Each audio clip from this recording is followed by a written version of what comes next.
ಪ್ರಸಿದ್ಧ ಲೇಖಕಿ, ಕಾದಂಬರಿಗಾರ್ತಿ, ಕಲಾವಿದೆ ಆಶಾ ರಘು ಸೂಸೈಡ್ ಮಾಡಿಕೊಂಡಿದ್ದಾರೆ. ಇದು ಬೆಂಗಳೂರಿನ ಮಲ್ಲೇಶ್ವರದ ನಿವಾಸದಲ್ಲಿ ಆಶಾ ರಘು ನೇಣಿಗೆ ಶರಣಾಗಿದ್ದಾರೆ. ಇನ್ನು ಆಶಾ ಪತಿ ಲೇಖಕ ಕೆ.ಸಿ. ರಘು 2 ವರ್ಷಗಳ ಹಿಂದೆ ಅವರು ನಿಧನರಾಗಿದ್ದರು. ಪತಿ ರಘು ಸಾವಿನಿಂದ ಮಾನಸಿಕವಾಗಿ ನೊಂದು ಆತ್ಮಹತ್ಯೆ ಮಾಡಿಕೊಂಡ್ರಾ ಅನ್ನುವಂತಹ ಶಂಕೆ ಈಗ ವ್ಯಕ್ತವಾಗ್ತಾ ಇದೆ. ಮಲ್ಲೇಶ್ವರ ಪೊಲೀಸ್ ಠಾಣೆಯಲ್ಲಿ ಪ್ರಕರಣ ದಾಖಲಾಗಿದೆ. ಇನ್ನು ಅಗಲಿದ ಪತಿಯ ಬಗ್ಗೆ 10 ದಿನಗಳ ಹಿಂದೆ ಆಶಾ ಪೋಸ್ಟ್ ಕೂಡ ಮಾಡಿದರು. ಅಂದರೆ ಖ್ಯಾತ ಕಾದಂಬರಿಕಾರ್ತಿ, ಬರಹಗಾರ್ತಿ, ಸಾಕಷ್ಟು ಕಾದಂಬರಿಗಳನ್ನು ಬರೆದಿದ್ದಾರೆ. ಕಲಾವಿದೆಯಾಗಿ ಅವರು ಸಾಕಷ್ಟು ಸೇವೆಯನ್ನು ಕೂಡ ಮಾಡಿದ್ದಾರೆ. ಹಾಗಾಗಿ ಪತಿ ನಿಧನದ ಹಿನ್ನೆಲೆಯಲ್ಲಿ ಅವರು ಸೂಸೈಡ್ ಮಾಡಿಕೊಂಡ್ರಾ ಅನ್ನುವಂತಹ ಒಂದಿಷ್ಟು ಅನುಮಾನಗಳು ವ್ಯಕ್ತವಾಗ್ತಾ ಇದೆ.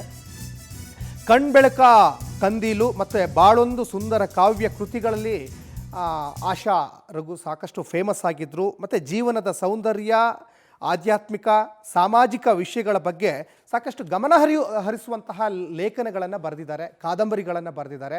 ಹಾಗಾಗಿ ಸಾಕಷ್ಟು ಕವಿತೆಗಳಲ್ಲಿ, ಕಾದಂಬರಿಗಳಲ್ಲಿ ಬರಹಗಾರ್ತಿಯಾಗಿ ಒಂದು ಕಡೆ ಇವರು ಅದರಲ್ಲೇ ಆದಂತಹ ಒಂದು ಛಾಪನ್ನು ಮೂಡಿಸಿದರು. ಈ ಬಗ್ಗೆ ಒಂದು ಕಡೆ ಈಗ ಪೋಸ್ಟ್ ಹಾಕಿದ್ದಾರೆ ಖ್ಯಾತ ನಿರ್ದೇಶಕರು ಮತ್ತು ಲೇಖಕರು ಆಗಿರುವಂತಹ ನಾಗತಿಹಳ್ಳಿ ಚಂದ್ರಶೇಖರ್ ಅವರು.